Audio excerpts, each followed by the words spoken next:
I'm Michelle Paver, and I'm here talking about my new children's series called Gods and Warriors, and the first book is also called Gods and Warriors. This is a move into a new age, yes. I mean, Wolf Brother and the Chronicles of Ancient Darkness was set in the Stone Age, 6,000 years ago. I have stayed in my beloved prehistory for Gods and Warriors, but I've moved slightly later to the Bronze Age, so it's 3,500 years ago, so we've got bronze and metal, and I moved south to the Mediterranean. So we're in what today we'd call ancient Greece, but of course what was then, we don't know what they called it, but it was a wild place, ancient Greece, you know, mountains, forests, lions, bears, wolves. The sea was never very far away.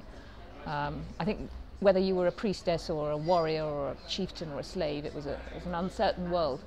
So it's a different world from Torak's world in Chronicles of Ancient Darkness, but it's still prehistory. It's still exciting, spectacular, exotic, a bit violent. Great fun. Well, it's 5 books. Each one is a sort of standalone adventure, but with the same characters. And a sort of overarching plot. The hero, yes, there's a hero and a heroine. They get sort of equal billing. The hero, Hylas, is 12 when it starts out in book 1 of Gods and Warriors, and he's the lowest of the low. He's a goat herd in the mountains of ancient Greece. He's poor. He's like a hunter-gatherer. That's how he lives. He's scrabbling for existence, but his camp is attacked by warriors in black rawhide armour. So it's about his sort of quest to find out why he's being hunted. So that's Hylas's story. He makes friends along the way in book 1 he makes 2 friends. He makes friends with a girl called Pyrrha, and she is the heroine of the series. She's also 12, but she's completely the other end of the scale. She's the daughter of the high priestess, so she's unimaginably rich, but she's desperate to be free because she's grown up her whole life in the house of the goddess. If anyone's been to Crete, think sort of Knossos, because she's Minoan, and that's why she's run away. And he also makes friends with a dolphin called Spirit. And just as in Wolf Brother, I told part of the story from the wolf's point of view. In Gods and Warriors, part of the story is told from the dolphin's point of view. So I've had to find out what it's like to be a dolphin, which has been great fun for the research. How have you researched that? Well, I met a dolphin, first of all. To get really close up to them, I met one in a swimming pool in Florida, you know, because that's when you really get close and you could stroke them and find out what they feel like and what it's like to look a dolphin in the eye.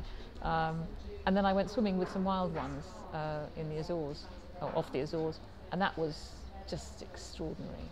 Because, you know, you can watch all the documentaries you like, but actually seeing a whole pod of, you know, hundreds of dolphins all arching out of the water, and then suddenly they turn and they all swim in synchrony another way, and you think, okay, who's calling the commands here? You know, do they signal? How do they do that? It's so mysterious. They really are like sort of creatures from another world. So that really, I mean, the aim of that research is to bring the story alive. It's not just about getting the facts right. It's the real aim is to make it a more exciting adventure, because I want my readers to feel that they are actually living the adventure. You know, whether the reader's 9 or 90, I want them to feel they're in there. And because I do things that the characters do, swimming with dolphins, climbing volcanoes, whatever, making friends with wolves, I hope I can bring some of that sort of reality and that excitement to the stories. Could you use animals in the same way if you were writing a more modern narrative, or is it something particular to prehistory that animals are that's closer a really to us? interesting question. No one's ever asked me that. I suspect I might try, even if I was writing a modern novel, but I think it would be different, because I think it arose naturally because I'm trying to, in Chronicles of Ancient Darkness, Wolf Brother, I was trying to recreate how a Stone Age people would think, and there's very much a feeling of, you know, oneness with nature, and we're just another animal, and so of course animals, you know, think like us and everything. I try not to anthropomorphize, but that sort of writing from an animal's point of view helped me get into the Stone Age psyche in the same way as in the Bronze Age. I mean, you know, just as we know from Greek myths, you know, there were lots of sacred animals. The Greeks regarded dolphins as sacred. And so it just seems natural then that you would not just have a person's view of the dolphin or the other animal, but because, of course, actually I should say that in Gods and Warriors, it's not just going to be dolphins. It's going to be 5 books, and there are 3 animals who are going to weave in and out of the stories. There's a dolphin, a falcon and a lion. So I'm going to be, I'm a lion at the moment as I'm writing book 2, and I'm going to become a falcon in book 3. And I think it adds another dimension, and it helps you get back into that prehistoric world. So I think it does, yes, setting the stories in prehistory, that's probably part of the reason why I write from the animal's point of view. And I also like, but it's also more than that, I want to make the animals in the stories characters in their own right. I mean, they're individuals, they're not just a dolphin, it's a particular dolphin with its particular character. And so I do, and also I think, you know, those are the kind of books I wanted to read when I was 10, and I couldn't find them. So, you know, but yeah, interesting question. So fans of Chronicles love this book. I know that because I've already had quite a lot of response. I've had a lot of questions, when's book 2 coming out? So yes, although I have to say that a lot of adults also enjoy Chronicles. I mean, I tend to get people coming up to me in signing queues saying, well, actually the whole family has read the book and we've listened to the audio tape in the car or something like that. But I mean, insofar as I think about my audience, which I don't really when I'm writing the story, it tends to be sort of 9+, and people tend to grow up with the books. What can you tell us about the next book? Don't tell us when it's coming, because I'm sure that's not. Well, it'll be this time next year, so well, sort of August, end of August, September, provided I get time to finish it. Well, Hylas is still on the run from the Warriors. What can I tell you? Well, the research has involved climbing an erupting volcano, which has been fun. That's when we meet the lion, who will become one of his animal friends for the first time, so that's been quite fun.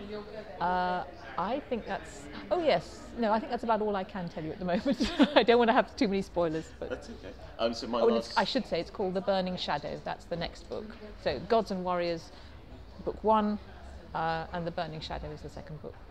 I mean, everybody will probably say the same thing about just being able to pick up books, and I know, you know, online shopping is fantastic. I have to say though, I don't use the internet at all, so I don't use online shopping at all, so that's not how I buy my books. So a bookshop is actually essential to me because it's the only way I can buy my books. But I think also, yes, I mean the look and the feel of books, that the atmosphere of a room lined with books is special compared to that of any other room. It just is. But I'd also say what I particularly like about bookshops is the sort of depth that you get. You know, I go into a bookshop usually with a list of cuttings from reviews, and I think yes, but then I move on to looking in the bookshop, and I think, oh, I'll just go and check out the poetry section. And if a bookshop has a nice broad range, then I think, oh yeah, oh, there's a copy of The Golden Bough. Yes, I actually, because mine's falling to bits, you know, I need that. That's what I like about bookshops. It's the fact that you go in for one thing and then you end up coming out with lots of others, which is as it should be.